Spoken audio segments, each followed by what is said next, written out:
Welcome, Rachel, and thanks for joining us here today. Really excited to talk about the partnership between Aged Care Gurus and Aged Care Decisions. And for context for those watching, my name's Andrew Henderson, so I'm the co-founder and CEO of Aged Care Decisions. More importantly, you're the principal of Aged Care Gurus, an organisation which broadly helps people through the maze of financial decisions in the aged care sector. Yeah, that's it. That's our passion. Our passion is to sort of demystify what things are going to cost, what the impact will be on their pension, whether or not they're eligible for rent assistance, their co-contributions towards support at home, residential aged care. The numbers. So much to it, isn't there? Yeah. And I thought it'd be just important to share with you, because I'm actually keen to hear your story. When we started Aged Care Decisions, Ken, my business partner, and I, we had two very separate, very independent experiences in the aged care sector, but both impacted our families quite deeply. And we knew each other at the time, of course, and we came together and said, surely there must be something we could do to just make the journey in aged care less stressful and a little bit easier for families going through that decision. That's sort of what gave birth to Aged Care Decisions for us.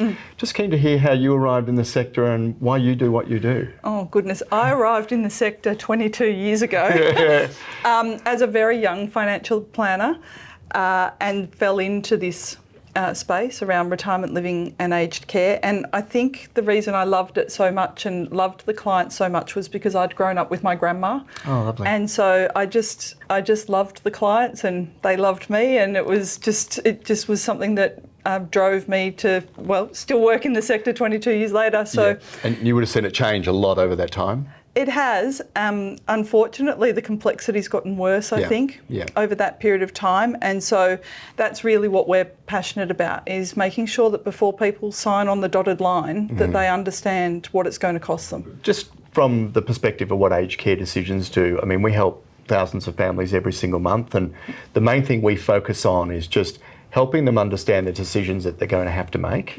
And ultimately just driving towards making sure we help them find a provider or a home that they love. The one thing that we don't do a lot of work in, just because it's not our area of expertise, is the financial side and some of those financial decisions and considerations that they have to think about. So just keen to hear a little bit more about your organisations, and in particular what sort of help you can provide and what are some of the fears and concerns they present with. Yeah, and this is why we're so excited about this partnership. So we really want people to be well informed about these decisions. So we have the Village Guru software, which people can get a Village Guru report about support at home, retirement villages, land lease communities, residential aged care. It crunches the numbers, so it'll tell them what it's going to cost, ingoing, ongoing, outgoing, and it provides them with an estimate of their age pension and rent assistance payments, and also their co-contributions, whether that's support at home or residential aged care. We also have a fantastic national network of financial advisors who specialise in retirement living and aged care, and they can provide really great advice to those customers who need it. And do you find there's a big difference between a family that prepares up front versus those who almost are forced to do it last minute? And what does that preparation look like? Oh, huge difference. Yeah. So I guess the most common question that people come to me with is, well, should I sell my house or keep my house? Yeah. And it's like, well, there's not really a simple answer to that. You need to understand how it's going to impact on your co-contributions, and normally this question's being asked if they're moving into residential aged care. But sometimes it's being asked in relation to support at home because they're downsizing to get access to their support at home and private care services as a top-up. So that question has so many machinations. Yeah, I can imagine. It's like, well, you can keep your house and have an exemption applied to it for pension, but if you keep your house, it's assessed up to a capped value for residential aged care. And, you know, there's lots of moving parts. So that's probably the most common question we hear when it comes to the finances. But now with support at home and even to a lesser extent residential aged care, because it is so tightly linked to age pension means testing, we find that these decisions really do turn multiple wheels.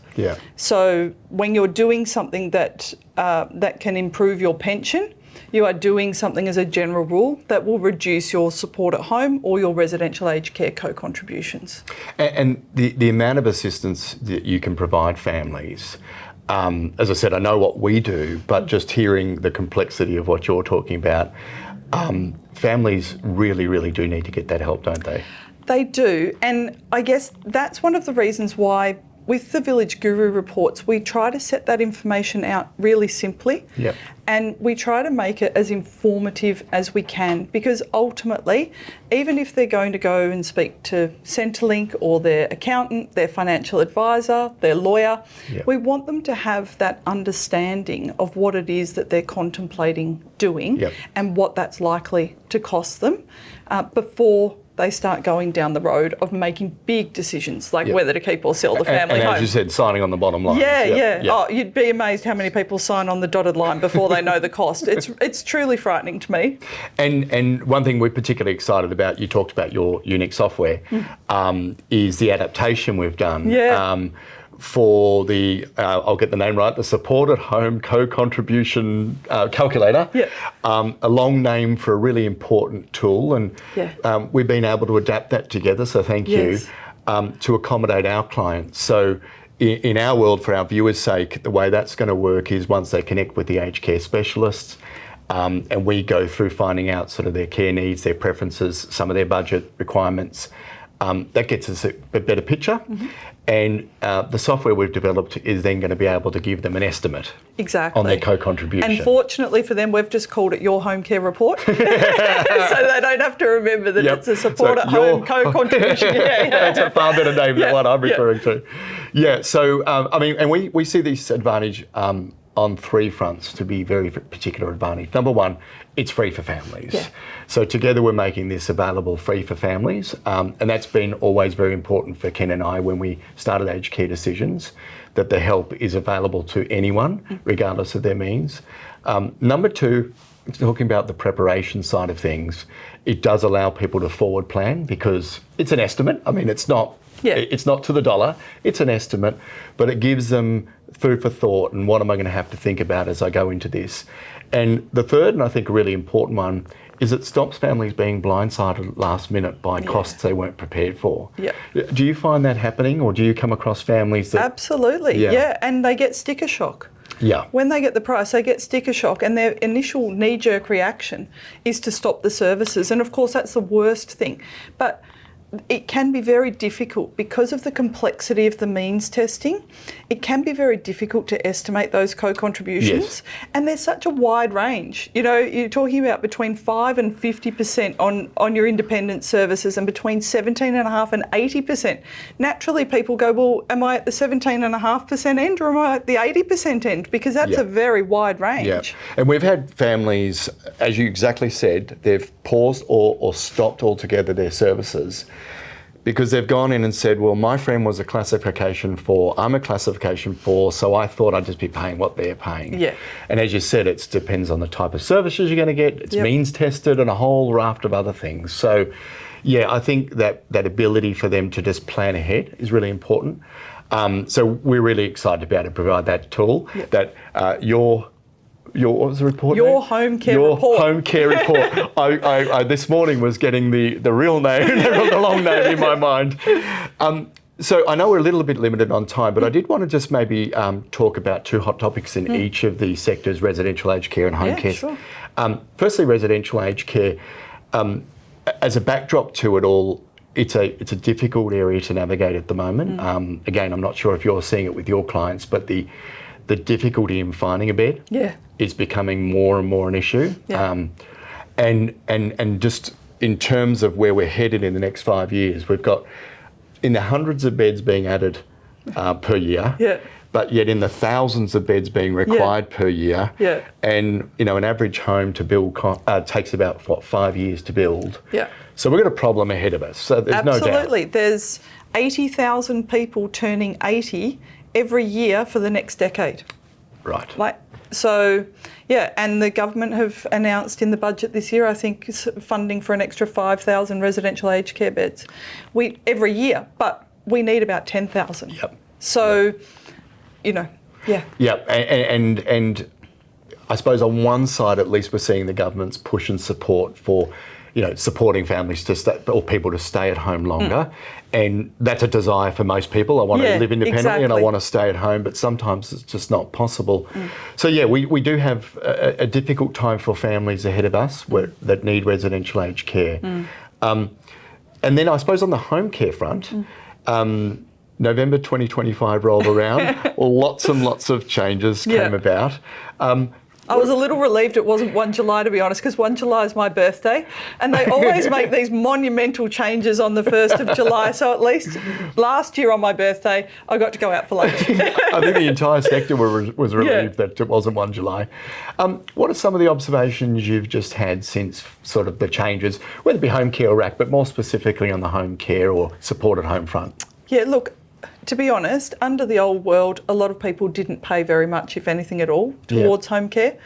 There was a basic daily fee that was often waived, and the income-tested care fee that sat on the top often didn't get triggered.